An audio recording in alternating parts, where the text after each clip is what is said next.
شتفت.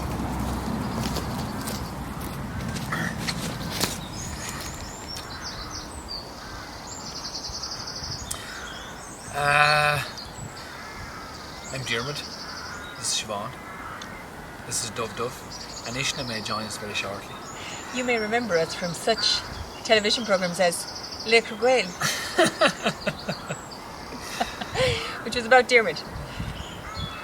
I feel like we're kind of being, I feel a little bit like called online at the moment because, well, a lot of the work we do is around gatherings and bringing people together and groups, and we can't do that anymore, so all of that work has dried up, and as everybody can see, the movement is to online gigs and online meditation classes and online book launches. Well done, Rory McKiernan. But also there's some of the conditions of what's happening in the country, I think, directly apply to definitely the message that we have been pushing and have pushed with Wild Irish Retreat and just also ourselves. And I think as well that it's important, I just want to kind of see if there's some value in the voice that I have. I want to see if there's value in the voice that Siobhan has, because since I met Siobhan I have found an incredible value in it, and I've always thought I would like more people to hear that. Certainly not without its controversialities, the store, but I just want to just explore that and see what the relationship is like then with people who listen in, and the type of engagement that we can have, and the communication that we can have. Okay, so You might want to take a break. Yeah, this will also self-editing on the spot by Siobhan of Diarmuid, which will be a common occurrence, I imagine. Now I'll take a breath. I mean, he just goes on like. It only seems like I go on because you're so keen to get in. It's not. It's because it's go on. No, but it's good. Like, it's all good. It's just that he has a very different pace to me. And I know from looking back at videos that we've done in the past that it works really well. But it's just when you're sitting here beside him, you're kind of like, when are you going to finish? When can I talk? Not that. Did you say what the message is that we're pushing?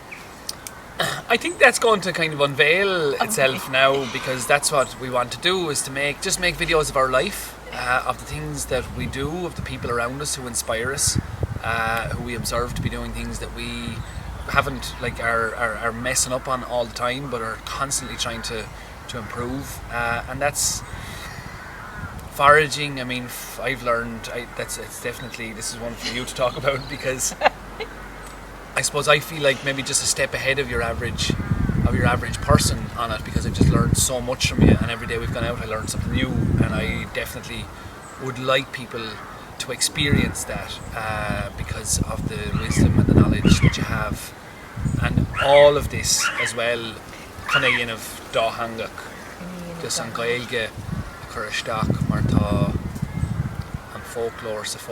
I think we need to make a rule about, like, not praising me because I get uncomfortable. It does, like, I don't know. I mean, I'm only learning. Like, I'm just a foulum. I think we have to have a rule. There's no rules like that. You can't have rules making you uncomfortable. If you're uncomfortable, you're just uncomfortable. Yeah. I don't know. There'll have to be some rules. Something's coming towards us here. So, a lawless creature. He's picking up plastic. He's looking to do a bit of planting with his tractor, and he's going to cut. He's going foraging with the scissors, I imagine. So he's going to cut the plastic with the scissors. That too. In little tiny pieces and put it everywhere. Yeah. So this is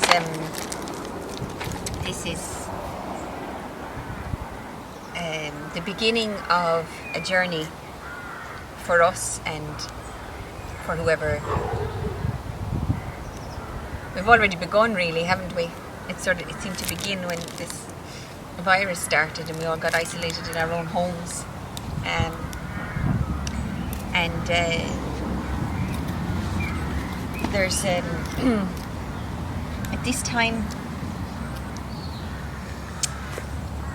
some of us are called to go within and to meditate and to raise the vibration and keep the vibration high, and others are called to put themselves out there.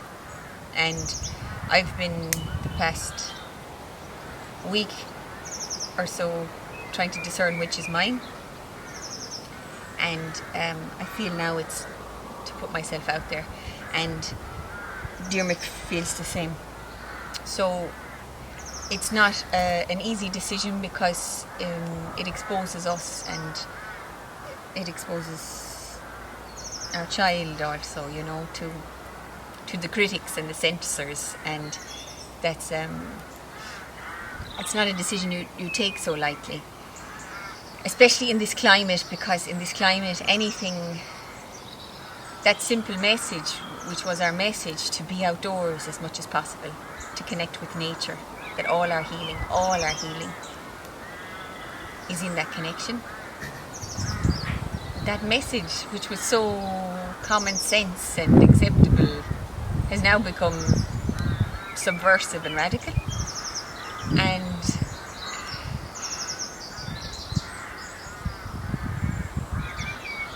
it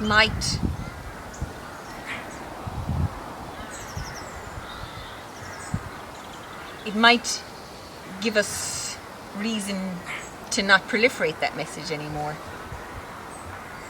But I feel like it's needed now more than ever. Especially when we're isolated from one another. We need to connect with nature now more than ever. And her healing power, I feel, is what will see us through this. And if we separate from that, then we're going into it even deeper. So,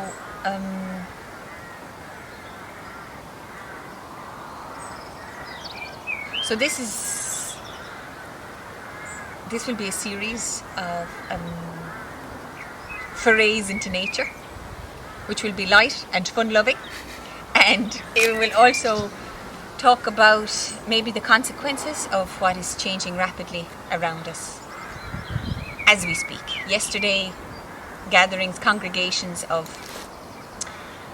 more than 20 became illegal, and now it's gone down to 4.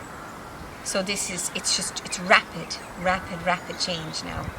I can barely keep up, you know, with how fast we are being isolated. So how fast these rules are coming in, and You're still talking? I'm still talking. Okay, go on. Though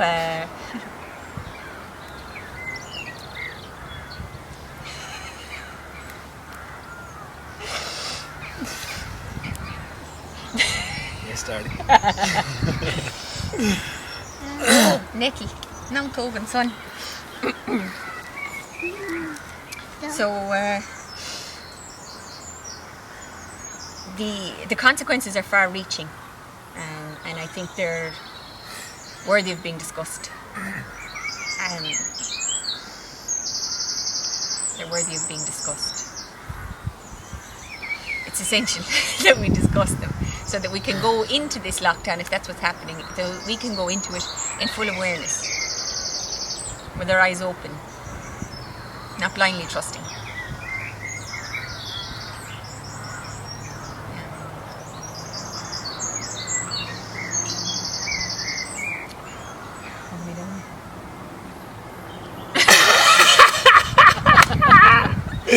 Fogging me down now. We leave it there. In case you want to add anything.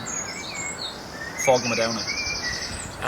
I would definitely like to clarify in terms of, like, there's a couple of things like with social distancing and these things that are important to stop the spread, but that's not what's been said. To not do that, or to not go to public places where everybody congregates in, 500 people drive up to the same mountain car park to go off up on the same track up a mountain. It's not that. It's always been about rewilding, and to rewild is to be out in the wild. It's not to be in the same tracks along the same paths as everybody else.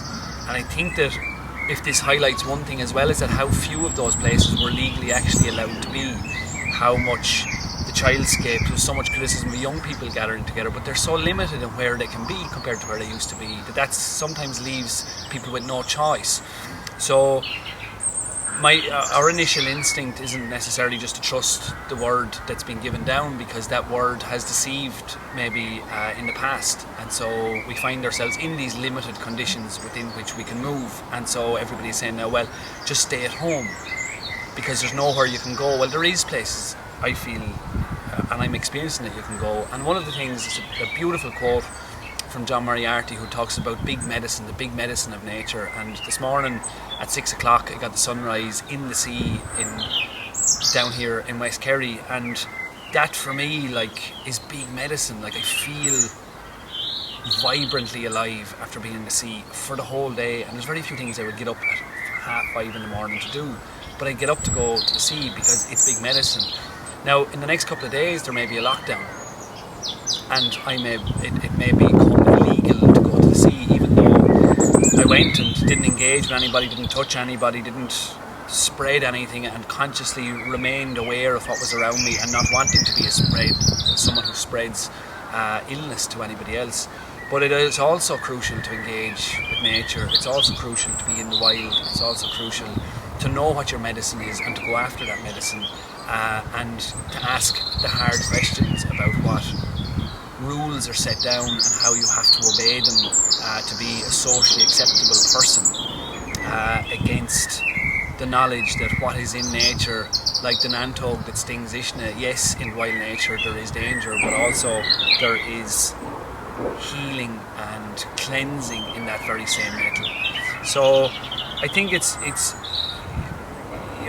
the lightness and everything is so important, but you really, because it's just so tightly strung at the moment, and because we've got so many questions about what you can and can't do, it's crucial, I think, to address it, and I think having especially gone through different periods of having self-isolated probably ourselves and sat into our shadow and our dark side and done those things, that when people now begin to meet those parts of themselves and cut themselves off from nature, the thing that helped us most on those was our connection to nature.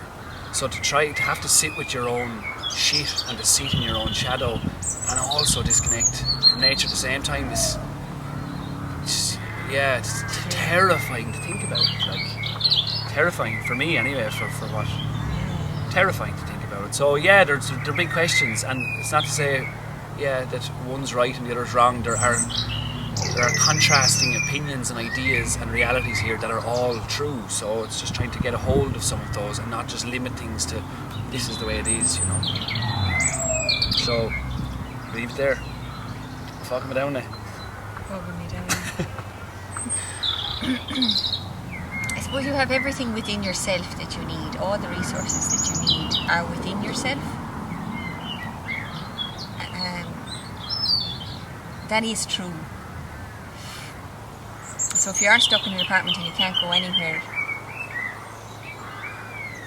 you will be grand, if you access those resources within. But nature is here to help us, and the journey into the shadow, if that's where we're headed now, is one that you could really use a bit of help for. And you want help you want that help, whatever help you can get, So it's helpful. It isn't essential, I suppose it isn't essential. And you'll manage, if you can't go outside, For sure, I mean, when you go to a Vipassana meditation, you're locked in a cell, you're not locked. It's a cell, it's a dark room, there's nothing there, and you can experience the universe of yourself. But this is after, 100 hours hard graft, trying to get to a meditative state and peeling off all the layers of distraction and thought and pain, like, you know, to get to that place. So for a lot of people who haven't prepared in that way and who haven't had any training or preparation in meditation, it's a lot to ask for. It's a lot. It would be it'd be a lot to do, like to go within without the help of nature, you know, to go within without her help. So what we want to, I suppose, offer in some way are resources, simple resources that are all around us that will maybe keep you connected while maybe being in a state of kind of lockdown. But there are things common to almost everywhere in Ireland that we can collect and that will keep that connection to nature alive. Maybe growing as well, some tips and stuff. There's stuff that we've learned that maybe, that we can share and ideas of our experiences that we could share. That's just a series of videos that maybe has a value to people while this is going on. I think that's that's what we'd like to do. Like noninis, the daisies, for example, or they call them the gardener's friend because they're like the European arnica, which is for sore muscles. So you could pick a load of daisy heads and put them in oil and leave it on the window for a couple of weeks for all the goodness to draw out of it, and you'd have muscle oil for your, you know, to rub on your tired muscles. So ruddy marshin, ruddy shimply, you know, untach, like, you know, maha dúir scríosanné, like how aspa and mariga líonta le flúirseach an nádúir. So the shortage of them in the shops will be filled by the abundance of nature, because we are coming into abundance now in spring, like, you know. So it's a great opportunity. You know, they say the human condition is such that it will only ever, human nature is such that it will only ever change when that change is essential, you know. So this is now, it's time to change, but we didn't have a sufficient motivation before. It had to be riachtanach, it had to be essential, and now it's essential that we change. So the motivation is there, and now all that's required is maybe just some possibilities of what those changes might be, just some suggestions of what those changes might be. So instead of getting arnica, if you run out of arnica, no nini.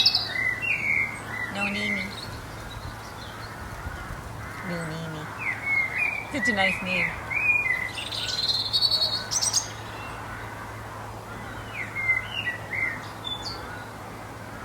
Welcome me down.